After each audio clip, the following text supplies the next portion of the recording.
Hello and welcome everyone to the introductory session of Google Cloud Presents AI for Impact Hackathon, powered by Hack to Skill. I'm Uzma and I'll be your host for today's session. We are super excited to have you here as we kick off this journey where AI meets real-world problems, especially those affecting the APAC region. So, what is this hackathon all about?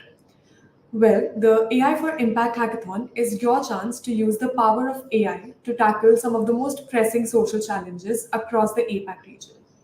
Whether you're a developer, a freelancer, or IT practitioner based in the APAC region, we encourage you to join and make a real difference. AI is rapidly changing the world, and Google Cloud is at the forefront of this revolution.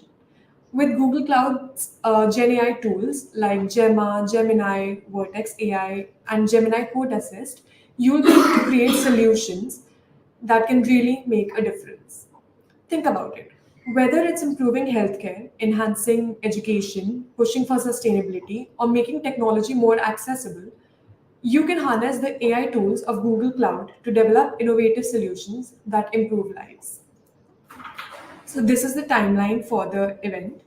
And we are currently in the registration and idea submission phase. And here's what you need to know. It's pretty simple. You need to register yourself. That's the first step. Then you need to form a team. You can form a team of up to 4 members. And then you need to submit your idea.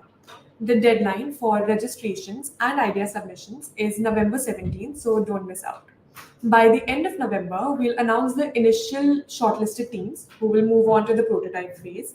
And then we have the grand finale in the later half of December.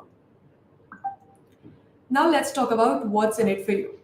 Well, apart from getting a chance to create an impact, we've got some incredible rewards lined up, and trust me, they are worth the hustle.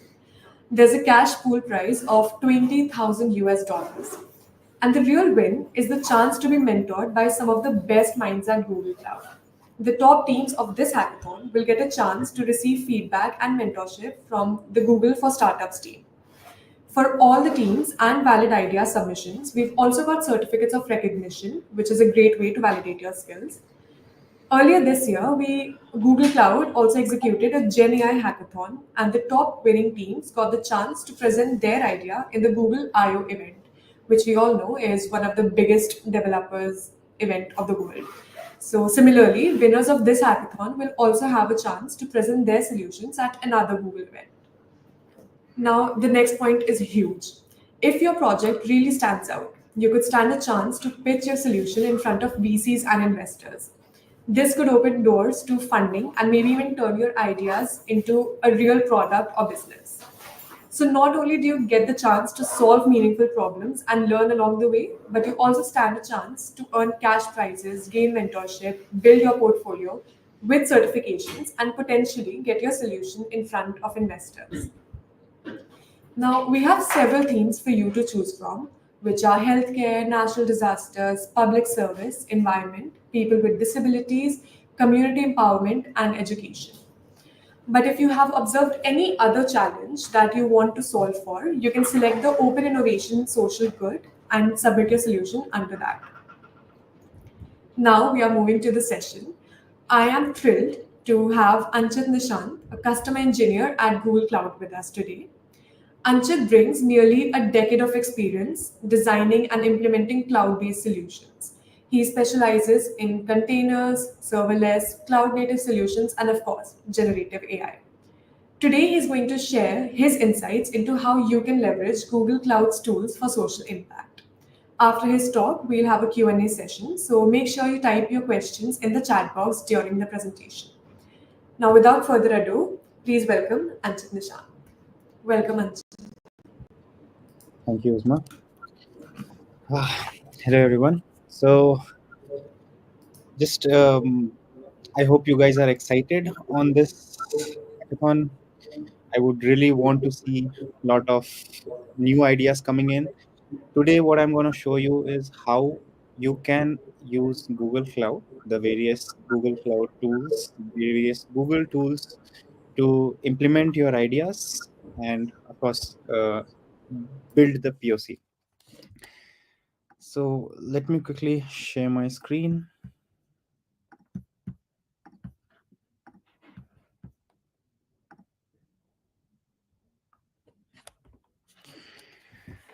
Okay, so let's get started. So we all have seen lots and lots of launches, improvements in generative AI in the past few years, specifically from 2022, right? However, we have been seeing the impact of AI in our day to day lives for a very long time. Google has been an innovator, and for us, AI is not very new.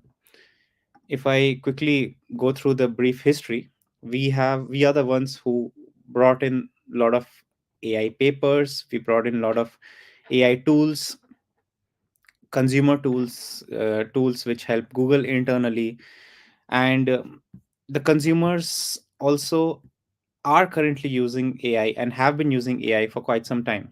If I just go and showcase some of the examples, you are using Google Translate for translation. We do Google directly out of the box gives you translation from multiple languages. This is again all possible by AI. We all have been using Google Photos, and it's not just a store of photos. You can search for elements, you can search for people, you can search for environments, a lot of things in Google Photos, and all this again through the power of machine learning and AI. Similarly, if we talk about the smart replies, so almost every one of us uses Gmail, right? And we have seen in the Gmail messages, uh, we have smart responses, which again tells you what could be your next response. Again, that's power of AI. Or if you all have smart devices at home, again, it's a work of AI. Now, these are things of the past. Some things which are new, upcoming, and awesome. Definitely, you would have tried the new Gemini app or the Google Lens app. So a lot of things which can be done right now with AI. For example, searching for a product, searching for information on some area, maybe which your inputs are not just text anymore, right? Now these are the consumer focus solutions which Google does. However, here we are all gathered together to build something for the betterment of the society, so for industries, for enterprises, right? So there are a lot of use cases in enterprises as well. And how do we make use of it? We have different kind of services in different segments. For example, if you directly want to use APIs, pre-trained models, Google has a lot of pre-trained models which are given. Just call the APIs, given an input, and you get the output. Or if you want to build your own ML model and you have your data somewhere, so you put your data in Google Cloud into BigQuery, run an ML model on top of it, and you get a built ML model on top of your data, which you can directly infer from. Or if you want to start from scratch, build out, get some infrastructure, and start your ML journey from scratch without any preloaded or predetermined models. So, AI, currently, we can segregate AI into two parts: the predictive AI, the pre-gen AI era, and the generative AI. And one more multimodal generative AI, where we are not just talking about text. However, the inputs and outputs in some of the cases can be multimodal, can be text, can be images, can be audio, can be video. This is where we jump into the new generation of AI. Let's talk about the era of Gemini. Now, Gemini is Google's most capable model. Again, significant breakthroughs done. It has advanced reasoning, understanding. It can solve complex problems, and it is multimodal grounds up, which means you can input any kind of media or text and get an output out of it, maybe explaining an image, maybe understanding a video, or maybe some text.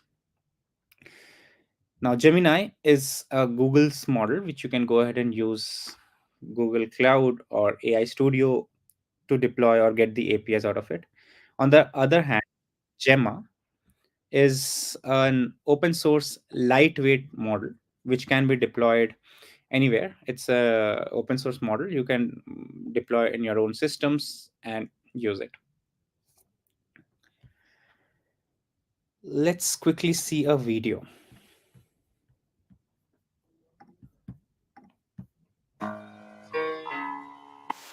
Allow me to reintroduce myself. My name is.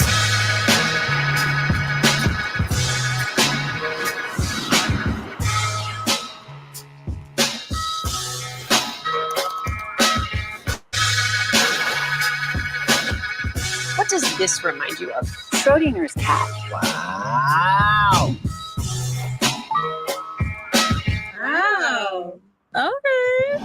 When all of these tools come together, it's a powerful combination. It's amazing. That's amazing.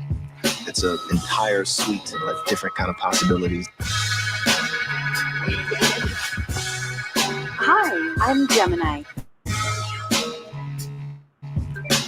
What neighborhood do you think I'm in? This appears to be the King's Cross area of London. Together, we're creating a new era.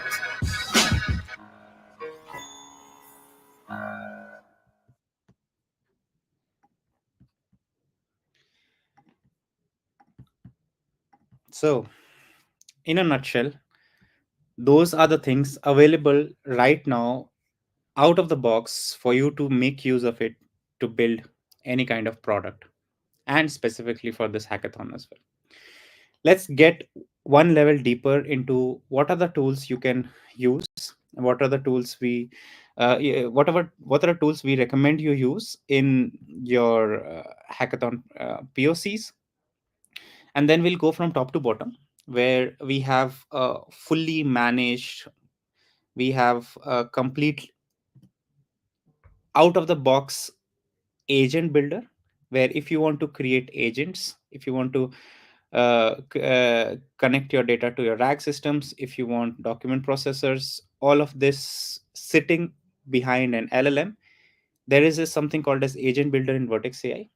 You can go ahead and simply create agents. Now, where are these agents which can where are the places where these agents can be useful? Now, there are multiple use cases. For example, an agent which can support customers, an agent which can support employees, agent which can go get fetch data which you need. You do not need to go ahead and connect to different data sources and get an output. An agent which can help you in writing code, an agent which can help you find security issues in your systems. Right now, similarly, there are a lot of agents which we can definitely think of which can be used in our theme of this hackathon, which is AI for social cause. A quick um, intro into agent builder. So we have no code, low code, and full code solutions. If you want to go ahead build a search application, right, the search application would need a data which is your internal data. Search application would need basically a data source. Maybe it can be your unstructured, structured data, all of them put together. and you need an LLM sitting on top of it. Now, these building these would require a lot of effort if you want to start from scratch. For example, if you need to get files, you need to chunk the data. After chunking the data, you have to put it in a data source. After putting it in a data source, you need to find similarity search, get those different chunking, combine those chunking, do a summarization, again do an LLM call, and get the output. All of this out of the box is available in Agent Builder. You can go and make use of it. How simple it is: you go ahead, create an agent. The agent gets created. In the agent, in the background, go to tools.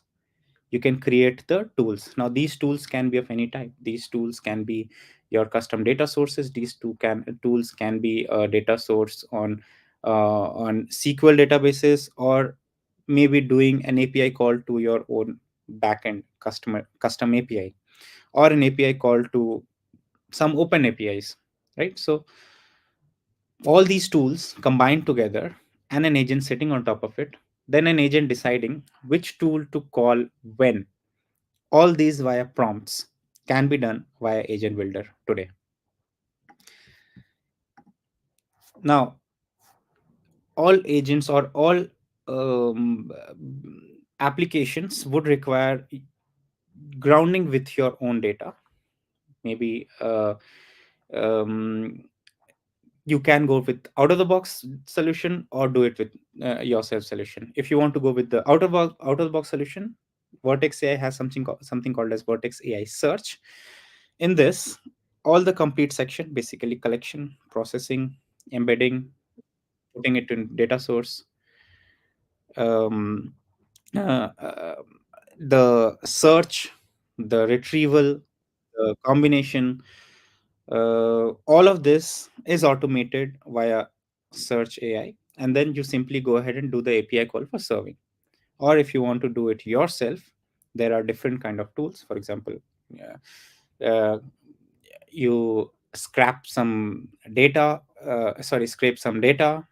process it via document API, put it into Vertex, again embed it, put it into Vertex Search, again then rank it, then do a nearest neighbor search, then you get the chunks, embed it, send it. So if you want to do it yourself, build your own RAG system, that's also possible. Moving ahead to the next section, which is model builder. This is where you have bare bone APIs. You can call those APIs and build your own application. For those, we have you can go ahead and use Gemini APIs directly out of the box. If the output of the Gemini API is not very custom to your use case, you can go ahead and tune those. Not just that, building application is the day one job. From day two, we have to do monitoring and deployment. So the complete pipeline of deployment, the complete pipeline of observability is built inside Vertex AI. You can go ahead and do a monitor and deploy there as well. I'll give you some examples on how to use it. So if you see, this is an example text given. This image, sorry, example image given. This image, you have few data written, handwritten data. You can simply put it inside your Vertex AI Gemini model, ask it to give output in JSON format. Once we have the output in JSON format, we can use this output in your code and do multiple processing further. Similar. Now, this is where the power of multi-model comes into the picture. Moving ahead, there's another example. If we have a product and if we want to understand the details about the product, for example, here we want to see how many uh, diapers are there in this particular box, right? So again, it will do image processing, it will do OCR, it will understand what it's written, it will understand the context, and then it can give you an output. You can get this output in JSON format or normal English format, and you can directly expose it to your application. Not just that, if you want to get something out of a video as well. For example, this is the sample video. Here the use case is, this is a simple surfing video. We want to get a tourism ad for this video. So the model will go ahead, understand the video, understand the context, understand the query, and then give you a tourism ad. Now, further from here, we can do a lot of prompt engineering to set the theme of the ad. For example, what kind of market segment we are targeting, what kind of customers, the regional customers, different languages we choose from. So all of this can be done. Moving ahead, we just talked till now we talked about direct barebone API call. However, as we discussed, we can go ahead and do tuning on these models. Now, tuning can be supervised tuning or reinforcement learning. Again, we can have human in the loop as well. All of this becomes very simple from the console, where you go to Vortex AI, you give your data, and you ask it to start tuning. And then at the end, you get a tuned model endpoint, and you directly call that model endpoint API. The heavy lifting of the tuning infrastructure, heavy lifting of the tuning part, apart from you giving the data, is again done by Vortex AI. Now let's talk about the next segment, which is Model Garden. Imagine you would want to try a lot of other models as well, which are apart from Gemini. However, deploying them becomes a challenge, because you would need to understand how those model is deployed, what are the dependencies, after deployment, how do I infer it, how to do the call. All of this gets simplified into Model Garden, where Model Garden has Google's own foundational models. Again, foundation models from Gemini Palm, image generation models, voice models, code generation models, all of these. Apart from Google partner models, for example, if you want to try out Llama 3 or Mistral AI, or if you want to try out Claude, or deploy Gemma, not on your system, but you want to simply just try out Gemma or a new model, Polygemma. These things are very much simplified, where you go to the Vertex AI, go to Model Garden, select the model you want, deploy the model, and directly do the infer. Now, even the third party or open source model gets simpler for you to use.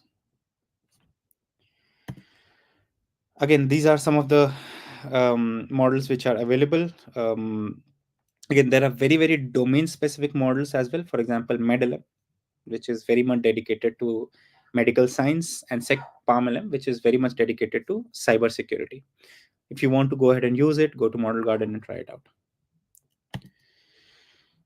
Not just that, if you see an awesome model from Hugging Face and you want to try it out, you want to deploy it, instead of going ahead and working on the hassle of doing sysadmin job to do the deployment, simply go ahead, give the Hugging Face URL, and you deploy it on Vertex AI inferencing, and just do the inferencing through API call. Pretty straightforward. Now, this is very important aspect. Google Cloud helps provide necessary trust and confidentially deploy your services onto GCP. See, Vertex has been built in mechanisms like safety filters, content moderation APIs, which is directly applied wherever you deploy or use Google's model. So we make sure, and we help customers to ensure the model responses are appropriate. The model responses do not cause harm to the users or your company policies. There are tools where you can go ahead, do the citations, grounding citations, which will prevent, again, model hallucinations. You want to keep the responses fresh, we have an option where you go ahead and do grounding from Google search. Again, model evaluation is needed. For example, how much the model has swayed since once we started, and we are not able to track it on our own. We have model evaluation frameworks, tools where you can go ahead and do the evaluation. Now, these are the things which make sure we are using AI responsibly. And when you are deploying or using Google's model, your application as well falls into the purview of responsible AI. That's all I had for today. Let me quickly go ahead and answer a few questions. Okay. We have quite a few questions. So I'll just display them on screen for you. Mhm. The first question is, what GenAI tools will we be using during the AI for Impact hackathon? Well, I suppose you are getting some way around Google Cloud. So using Google Cloud, you have the option to use all the Gemini tools, all the Vertex AI tools. So that is what we are expecting you to use for this hackathon. Okay. What are the best practices for utilizing Vortex AI in project development? Okay, this is a very good question. We definitely want you to utilize Vertex AI in a very secure manner. So, whenever you are utilizing any kind of APIs or any cloud product, first of all, make sure your authentication is done appropriately. The user which you are authenticating from has limited access to whatever is needed, specifically your code to which you are giving authentication. Go to IAM in Google Cloud, give access to only the products which you feel will be needed in uh, this application. Beyond that, do not give any other access. If you are going to production, deploy everything on a VM and give a service account instead of your user access. This is where these are some of the security best practices which I can talk about. Okay. Thank you for answering that. The next question is about the data privacy measures that we should consider when using Google's AI tools. Okay, so there are two aspects to it, Ganesh. Data. Um, so first is, whenever you are using any of such enterprise products, for example, Vertex AI, the models which are used are frozen models, and the data which you share with the model is your own proprietary data. Google does not use that data to train any of the models when you are using it via Vertex AI. So, if you're concerned about data privacy while using Google's AI model, and if you are using via Vertex AI, you should not be concerned, because in our privacy policy, it's very clear that we use a frozen model for anything deployed on Vertex AI, and you own your own data. It does not come into our system to get trained. So any data which you keep inside your account in Vertex AI is secure. I mean, you need to make sure the access to it is secure. However, in general, Google does not have access to it and does not use this data. Cool. Okay, so the next question is about the hackathon itself. Um, just a second. So somebody is asking if the hackathon is online, offline, or in a hybrid format. So I just like to inform you that the hackathon is completely online. So you can be anywhere in the APAC region and you can still participate in the hackathon. So the next question we can take is also about the hackathon. So somebody is asking that they have an idea under tech for better education, but no prototype is ready. Can we submit our idea as is? The answer to this is yes. You have time to develop a prototype. What we need is the idea. So you can still submit your idea and then you can work on your prototype.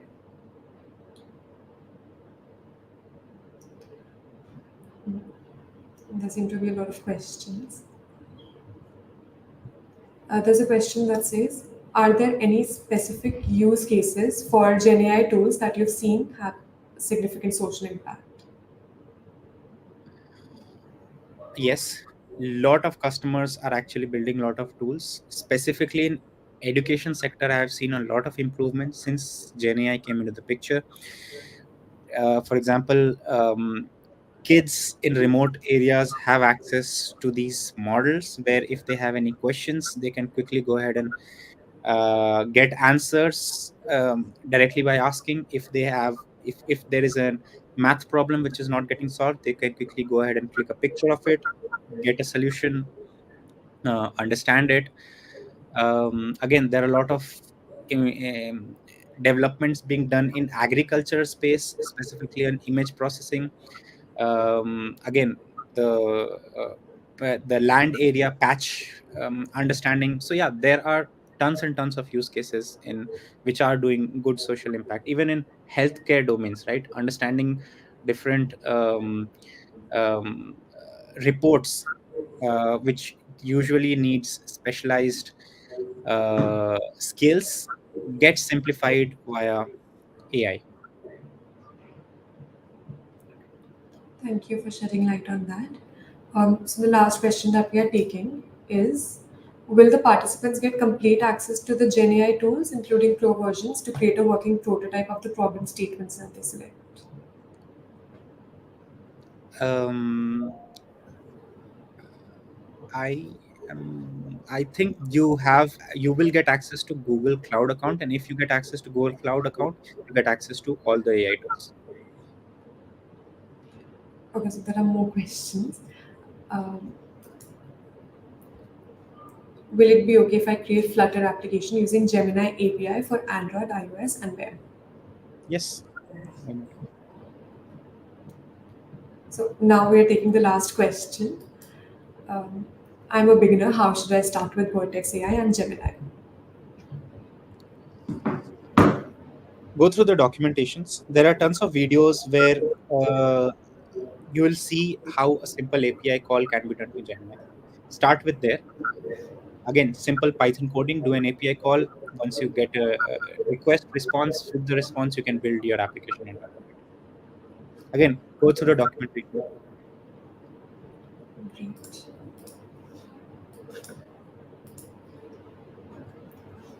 So thank you, Arjit. Anjit, thank you so much for the session. Thank you for answering all the questions. It was quite an interactive session. And thank you to everyone for joining us today.